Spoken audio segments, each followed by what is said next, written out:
Esse é o Ancapsu e nós vamos falar agora sobre o Trump, que disse que está decepcionado com o Brasil e preparando realmente restrições a passaportes brasileiros que podem, inclusive, ter a questão de impedir a ida à ONU na Assembleia Geral, né, que é agora no final de setembro, no dia 22 de setembro, a Assembleia Geral da ONU. O Brasil geralmente abre essa Assembleia, é o primeiro a discursar, né, e por enquanto ainda tem um monte de membros da delegação brasileira sem visto, né, e podem ter vistos com restrição.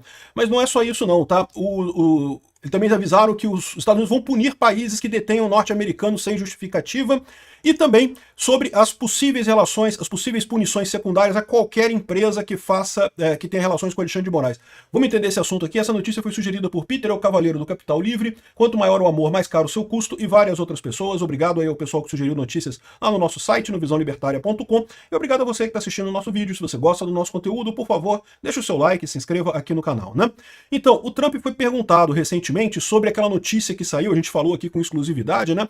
A notícia de que o Brasil poderia ter restrição nos vistos para a viagem à Assembleia Geral da ONU, né? Então o Brasil deve participar da Assembleia Geral da ONU, que é agora dia 22 de setembro, e só que os Estados Unidos têm por obrigação, né, pelo acordo da criação da Assembleia da ONU, os Estados Unidos têm a obrigação de ceder, de dar visto para as pessoas que vão nessa Assembleia, né, de deixar as pessoas entrarem, né?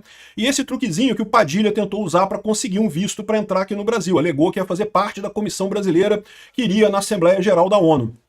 E, bom, embora exista realmente essa regra de obrigar o país, os Estados Unidos, a fornecer o visto, não é a primeira vez que seriam negados esses vistos. Por exemplo, já foram negados para toda a delegação palestina. O Mahmoud Abbas e outras pessoas que eram da delegação palestina já tiveram seus vistos negados. E ainda não saíram os vistos de vários outros países, inclusive do Brasil. E os Estados Unidos estão considerando algumas alternativas. A gente falou sobre isso, né? Uma alternativa seria simplesmente negar o acesso ao Brasil. Não pode. Ah, mas não pode. Mas a regra da ONU diz que pode, que não sei, mas a gente não vai liberar o visto para você e ponto final, né? Eu não acredito que eles cheguem nessa solução mais radical, tá? Mas eu acredito que a outra solução seja possível aqui, ó. Irã, Sudão, Zimbábue e Brasil são os países que estão sendo considerados para vistos com restrição. Ou seja, pode não ter recebido o visto, ou pode ser que recebam um visto especial com uma limitação de acesso. Ou seja, que eles até podem entrar nos Estados Unidos, mas eles só podem ir do aeroporto para o hotel, do hotel para a ONU, da ONU para o hotel, do hotel para o aeroporto. Ou seja, não podem ir em nenhum outro lugar dos Estados Unidos. Isso já aconteceu em outras situações e os Estados Unidos estão estimando esse tipo de coisa novamente, estão cogitando esse tipo de restrição também para quem vai na ONU, né? Ou seja, seriam pessoas não gratas, mas os Estados Unidos tem que emitir o visto para essas pessoas, beleza, emite o visto para essas pessoas. Só que, no final das contas, elas só podem ir na ONU, não podem ir em nenhum outro lugar, né?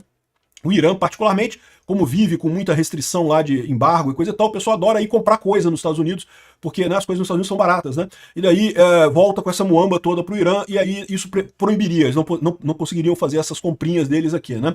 Enfim, o Brasil pode ser sancionado. Eu não acredito que o Trump vá impedir a ida da delegação brasileira para a ONU, tá? Não acho que ele vai chegar nesse nível, mas, assim, algumas restrições podem. Por exemplo, cortar o Padilha, é possível que corte o Padilha não receba o visto.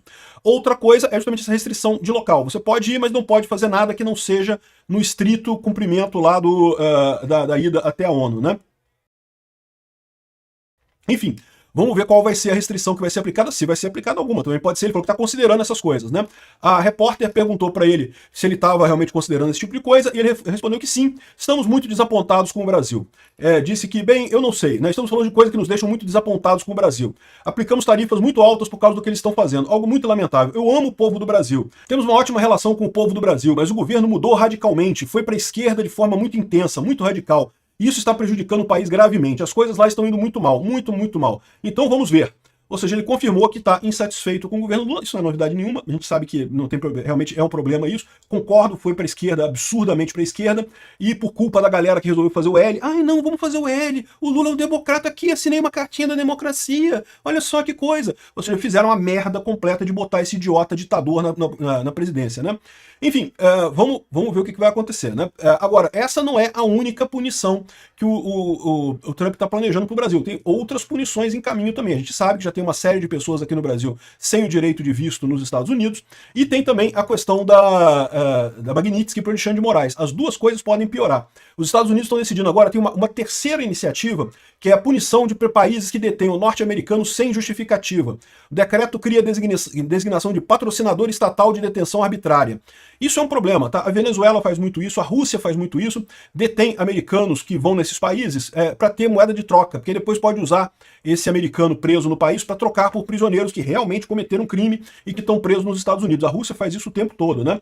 E daí os Estados Unidos vão criar essa nova lista, é como se fosse uma nova lei Magnitsky da vida, para patrocinador estatal de detenção arbitrária, né? Aqui, ó, uma das ações é que qualquer nação pode ser classificada como patrocinador de detenção arbitrária, o que permite ao governo dos Estados Unidos impor sanções e restrições diplomáticas aos países que prendem cidadãos norte-americanos sem justificativa legal considerada adequada. Então é isso daí. E por que isso é importante aqui para o Brasil? Porque olha só o caso aqui da Flávia Magalhães. A Flávia Magalhães, vocês sabem, ela é brasileira de nascimento, mas ela tem dupla cidadania. Ela é uma cidadã americana, ela já mora nos Estados Unidos há muitos anos, já é cidadã americana. E ela teve um mandado de prisão emitido pelo Alexandre de Moraes. Ela, de fato, não chegou a ser presa, mas ela teve um mandado de prisão emitido contra ela pelo Alexandre de Moraes. Então ela acabou voltando para os Estados Unidos, mas ela não pode vir para o Brasil agora. Ela estava acostumada a vir aqui de vez em quando, porque né, tem família aqui no Brasil ainda, e agora não pode por conta desse mandado de prisão. E o mandado de prisão é por conta de coisas que ela falou no Twitter. Ah, porque ela criticou o Alexandre de Moraes no Twitter, isso a gente já sabe, é considerado uma coisa totalmente inadequada. É inadequado em qualquer legislação do mundo, até na legislação brasileira, tá? Prisão porque você falou alguma coisa errada no Twitter é um absurdo completo, em qualquer lugar do mundo, inclusive no Brasil. Mas não para o Alexandre de Moraes. O Alexandre de Moraes, vocês sabem, ignorou toda a Constituição brasileira, todos os princípios da liberdade de expressão, todos os direitos humanos, todo o Código Penal, o Código de Processo Penal, ignorou tudo. O que vale é a lei da cabeça do Alexandre de Moraes, né?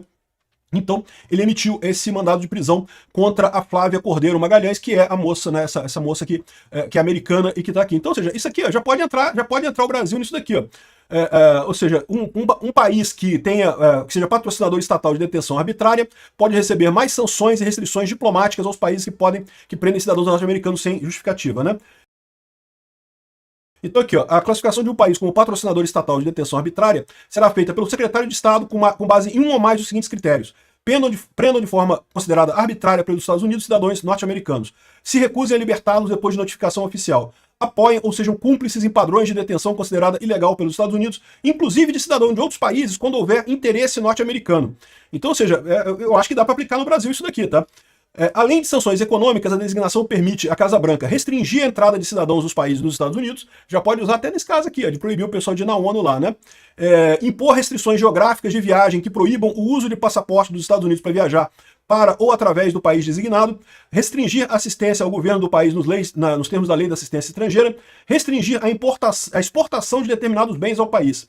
Ou seja, fica uma coisa bem mais interessante. Dá para fazer um monte de punição aqui com o Brasil com isso. É mais uma punição que os Estados Unidos podem aplicar ao Brasil também, né? Isso sem contar a questão da lei Magnitsky, né? Aqui, ó, para os Estados Unidos, qualquer empresa que se relacione a Moraes pode ser alvo de sanções, né? O ministro não poderia ter conta em prestadores de serviço dos Estados Unidos como Netflix e Google. Mesmo operando em reais, bancos brasileiros não poderiam tê-lo como cliente. Então esse foi o aviso da cartinha que os Estados Unidos mandou para os bancos no Brasil, né? De acordo com pessoas próximas ao assunto, isso inclui não só contas em bancos, mas serviços de streaming como Netflix, Google Drive, e as Big Techs poderiam ser também multadas nesse caso. Procuradas, as empresas não se manifestaram, né? Além disso, a lei dá margem para que outras empresas que tenham negócio com companhias alvos de sanções também sejam repreendidas. Dessa forma, as companhias e instituições que se relacionam com um banco no qual o Alexandre de Moraes tem conta seriam passíveis de reprimenda dos Estados Unidos. Então, repara, o ameaçado não é só o Banco do Brasil, é qualquer outra empresa que tenha ligação com o Banco do Brasil, né? Só que tudo isso é arbitrário para os Estados Unidos. A Folha de São Paulo está falando aqui da seguinte forma. Então se a Netflix cancelar a conta do Alexandre de Moraes, ela pode ter que cancelar a conta do Alexandre de Moraes por conta dos Estados Unidos, e aí o Alexandre de Moraes pode emitir uma lei, uma decisão judicial aqui no Brasil, colocando a Netflix na mesma saia justa que o Banco do Brasil, por exemplo, que não pode nem tirar a conta do Alexandre de Moraes, porque o STF não deixa, e não pode cancelar a conta dele, porque a lei Magnitsky não deixa. A lei Magnitsky obriga a cancelar a conta, o Alexandre de Moraes, o STF, obriga a manter a conta. A Netflix estaria na mesma situação nesse caso, né? Só que, lógico, isso tudo depende do interesse americano de aplicar sanções secundárias. Então, ele não vai sacanear as próprias empresas, se for o caso, né? Aqui, ó, outra coisa aqui, ó. Magnitsky, empresa dona de imóveis da família de Alexandre de Moraes, entra na mira dos Estados Unidos. A gente já falou sobre isso aqui. Essa descoberta foi feita pelo Paulo Figueiredo, acho que foi feita pelos próprios americanos, tá? Eles que vasculharam lá. E a gente viu que tem um monte de coisas que dá para pegar essa informação da empresa dos filhos, né? É uma holding patrimonial com o nome de Instituto de Direito, e que o Alexandre de Moraes botou no nome dos filhos para botar todo o patrimônio ali já, né? Isso, você ter uma empresa dessa, isso não é ilegal, não tem nada de errado com esse tipo de coisa. Aliás, é uma coisa muito comum em quem tem muito patrimônio fazer esse tipo de coisa. Mas o problema é que agora os Estados Unidos sabe disso, pode aplicar sanções a essa empresa também. Essa empresa, ela tem, né, os imóveis da família do Alexandre de Moraes, eles não podem exigir que os bens sejam congelados aqui no Brasil, tá? Essa empresa não tem bens congelados aqui no Brasil. Mas se essa empresa tiver bens nos Estados Unidos, ou alguma ligação com alguma coisa nos Estados Unidos, ou contas correntes aqui em bancos aqui no Brasil, porque uma empresa pode ter conta corrente em banco, isso tudo entra na lei Magnitsky também, né? Então, ou seja, vai ser mais complicação para o Alexandre de Moraes isso daqui também.